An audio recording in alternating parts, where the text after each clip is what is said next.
Oi, gente! Mais um vídeo aqui da Teoria pra vocês. E o vídeo de hoje é o seguinte: você já parou pra pensar nesse caso aí que virou notícia, que tá bombando, que tá todo mundo comentando sobre? Não, não é o Crazy Atlas, não. É o padre lá que usa carcinha e usa peruca pra investigar os outros, seja lá o que ele esteja investigando, né? O padre não é o pastor, né?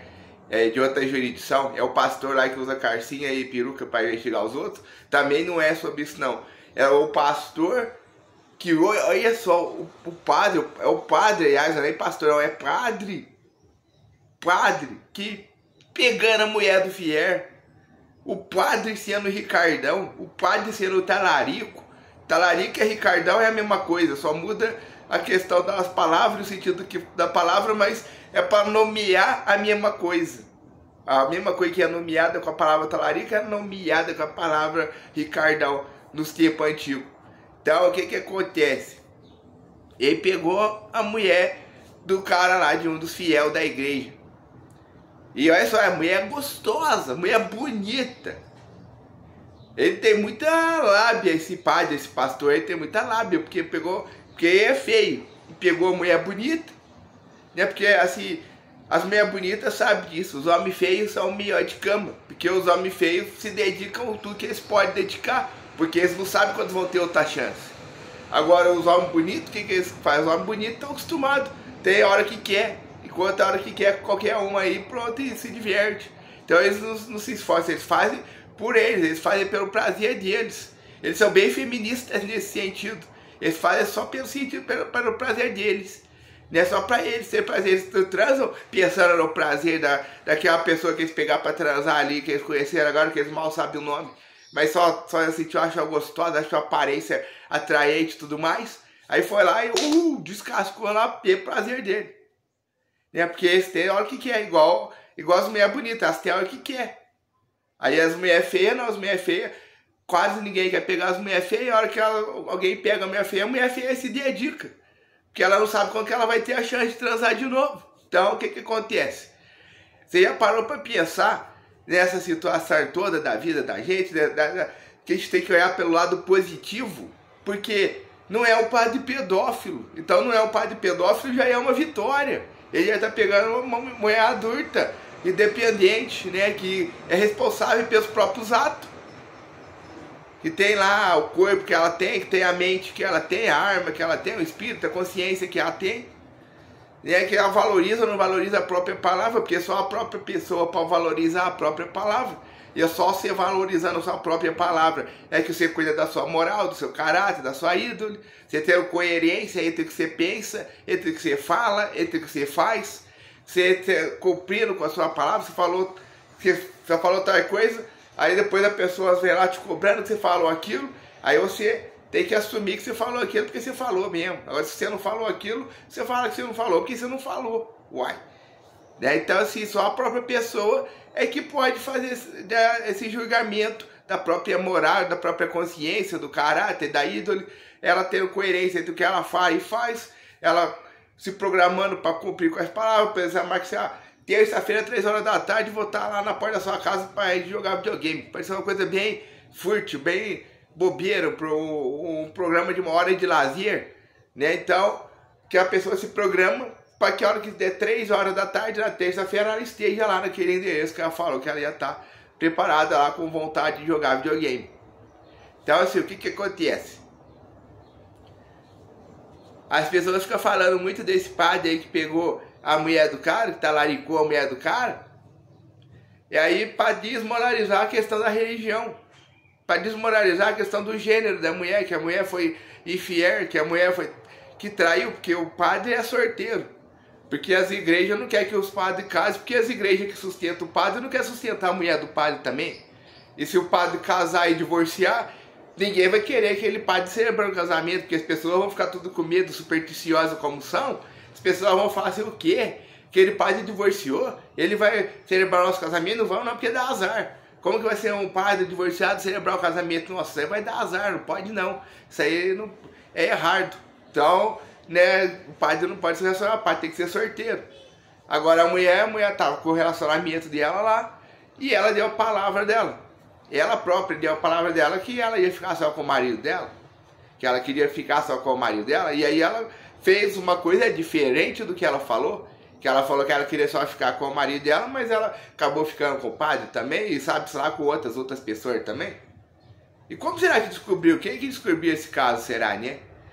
Quem que foi atrás, quem que investigou, quem que deu essa notícia que muda a vida de todas as outras pessoas, que é importante que todo mundo saiba que acontece isso. Que é uma notícia que ninguém consegue dormir sem saber. É uma notícia que impacta diretamente a vida de todo mundo. Na questão da religião, na questão do gênero, de guerrinha homem contra mulher, de religioso contra ateu, né? De branco contra pobre, rico contra rico, branco contra pobre é bom, né? Branco contra negro, rico contra pobre, nortista contra sulista, vota na direita contra quem vota na esquerda, quem que pensa sobre drogas, armas e aborto, todas essas questões, tudo para manipular o gado ficar preso nessa questão superficial e não perceber que está sendo manipulado. Porque se o gado percebe que está sendo manipulado, ele vai se soltar dessas amarras que manipula ele. E isso não é interessante para as pessoas que estão segurando as amarras do outro lado, manipulando o gado. O dono do cercado não é interessante que o gado perceba que está sendo o gado ali dentro daquele cercado.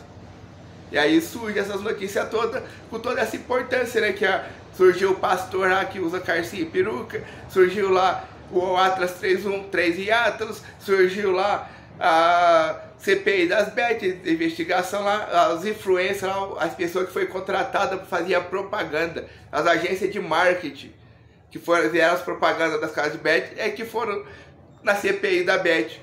Por que na CPI da Bet não foi os donos das casas de apostas? Por que na CPI da Bet não foi os políticos que aprovaram que a lei para que as Bet pudessem operar no Brasil? Por que não foi essas pessoas, a CPI, em cima dessas pessoas? Por que a CPI vai em cima de quem é contratado, de um ator, de um artista, de um cantor, de um influencer que é contratado para fazer a propaganda de um produto? Que a casa de aposta é um produto. E aí foram fazer a propaganda de um produto e pegaram a pessoa que... Quem pegaram? Uma pessoa que todo mundo fala, mesmo quem não gosta, fica falando dela. Só da pessoa fala assim, ai, não aguento mais ficar vendo falar de fulano de tal na internet. Você acabou de falar de fulano de tal. Você mesmo que não quer ver, já está chamando, colocando no seu próprio post o nome de fulano de tal. Ou seja, todo mundo influenciado por fulano de tal. Fulano de tal usa tal marca de roupa, então a gente vai usar essa marca. Fulano de tal come tal tipo de comida de tal marca, nós vamos comer as comidas de tal marca também. Fulano de tal gosta de tal coisa, a gente vai gostar de tal coisa também. Fulano de tal vota em tal candidato, então nós vamos votar no tal candidato que fulano de tal gosta. Fulano de tal falou que aquele candidato não é bom, aquele candidato lá é ruim. Aquele candidato lá, tudo que ele falar, nós vamos como coisa ruim. Porque ele é ruim, porque o fulano de tal falou que ele é ruim. Tudo gado manipulado, massa de manobra. Por isso que essas notícias do padre de Carcinha, do personal trainer, olha só a virada cultural que acontece. O personal trainer que foi traído pela mulher, que a mulher viu o mendigo. E a mulher falou que a hora que ela viu o mendigo, ela viu Jesus naquele mendigo, e por isso que ela quis transar. Ou seja, a reação da mulher, aquela mulher ao ver Jesus é querer transar com Jesus. Jesus virou uma fantasia sexual de algumas pessoas. Porque é um personagem de uma história. E todo personagem de história pode virar uma fantasia sexual para a cabeça de alguma pessoa. Independente do gênero dessa pessoa, independente da orientação sexual dessa pessoa, independente se a pessoa vota na direita ou na esquerda, se ela é branca ou negra, rica ou pobre, nortista ou sulista, do que ela pensa de drogas, armas e aborto, do quão religiosa ela é, se ela é ou não é muito religiosa, se ela acredita numa religião e não acredita na outra. São liberdades que cada um tem, cada pessoa, e cada um é do jeito que é só. E as pessoas não percebem isso porque esse é o objetivo de manipular o gado, para o gado não perceber que todo mundo é igual, que todo mundo é a mesma coisa. Que todas essas militâncias na Crolândia que existe em torno dessas coisas superficial, que a gente não escolhe. A gente não escolhe o corpo que a gente vai nascer, que tipo de corpo que a gente vai ter, na família que a gente vai nascer. A gente não escolhe nossa raça, a gente não escolhe a cor dos olhos, a gente não escolhe nosso órgão genital. Aí depois que a gente nasce, a gente pode aceitar que a gente nasceu daquele jeito, com aquele corpo, com aquela família, aquela raça, aquele gênero, aquela raça, aquela orientação sexual, aquela classe social. A gente pode aceitar e ser feliz com isso. A gente pode não concordar e mudar e ser feliz de outro jeito. Porque o corpo é nossa arma, é nosso espírito, é nossa consciência, é nossa, é de cada um de nós. Cada um tem a sua própria consciência, a sua própria arma, seu próprio espírito, seu próprio corpo, sua própria mente. Então cada um vive a sua própria vida como quiser, cada um governa a si mesmo. Cada um que tem o lado mais importante da liberdade, porque quem não tem liberdade é escravo. Simplesmente assim, se você não tem liberdade de expressão, você é escravo, tem a lei da chibata. Porque se o patrão se sentir ofendido com o escravo falou, o patrão pode julgar e punir o escravo pela lei da chibata.